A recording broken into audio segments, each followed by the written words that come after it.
morning, Mama's Pies, and welcome back to Teachable Tuesday.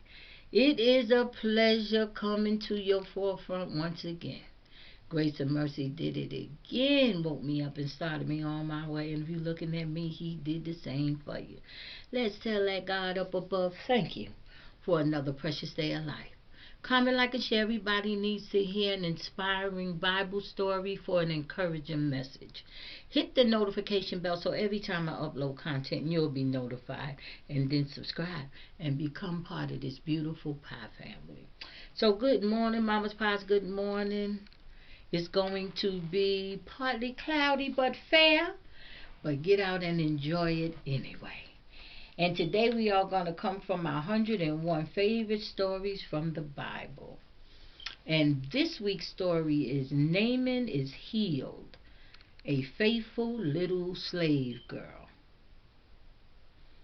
In the country of Syria lived a little slave girl who had been taken from her family in Israel. Her master, Naaman, was a great captain in the king's army, but he had a terrible disease called leprosy. The little girl told Naaman's wife that he could be healed if he would go to the prophet in Samaria. Naaman was desperate for help, so he set off taking gifts of gold, silver suits of clothing, and a letter from the king of Syria. The letter was addressed to the king of Israel. It said, "The man bringing you this letter is my servant. I want you to heal him of his leprosy." In Israel, Naaman presented the letter to the king. The king of Israel was very upset because of the letter. He demanded, "Am I God that I can kill and make alive?" The prophet Elisha heard of the king's distress and invited Naaman to his house. So Naaman, with his horse and chariot, drove to Elisha's house. He waited at the door, but the prophet did not invite him in or go out to meet him. Instead, Elisha sent out his servant to tell Naaman, "Go dip yourself 7 times in the Jordan River and you will be healed." This made Naaman furious. He had thought he was great enough that Elisha should feel honored to come out to him, lay hands on his body, and pray.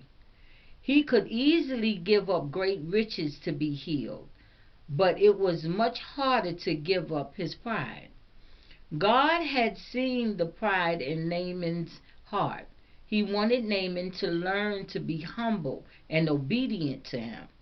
God also wanted man of all ages to know that he does not honor human greatness. Naaman very nearly returned home, a proud and angry leper. But his servants pointed out, "If the prophet had told you to do some great thing, you would have done it. So why not do this simple thing?" Finally, Naaman was persuaded.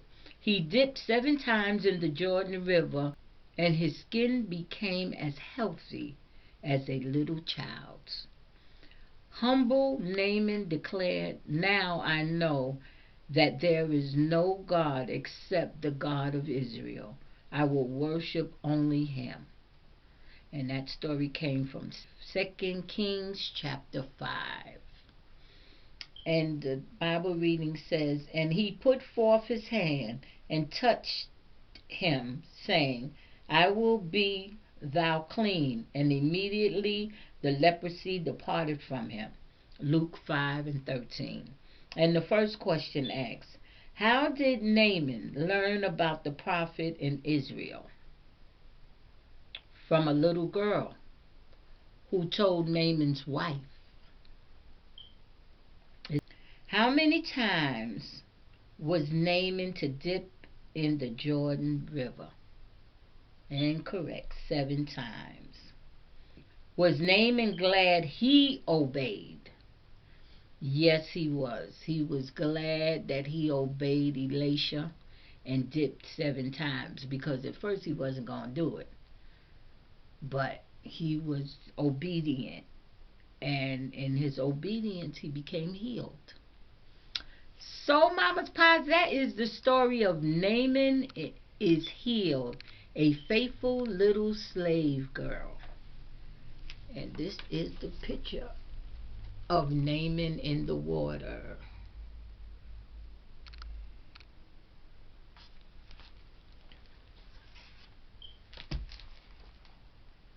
So, Mama's Pies, I hope you enjoyed our story on today. So, Mama's Pies, it's always my pleasure. Continue to pray for your families, pray for yourself, and pray for others. Hug yourself and tell yourself that you love you. Then you hug someone else and tell them that you love them. Remember to always meet people where they are. We're all not in the same place or in the same space. And you know what it is. Stay positive, stay blessed, and remember, God loves you, and I love you too. Don't forget to give me a thumbs up. Always live, love, laugh, and don't forget to pray. And remember, God has the plan, man has the problem, but the Bible has a solution. I love you, Mama's Pies. Y'all have a beautiful, wonderful, and blessed day. I see you next Tuesday. Bye bye.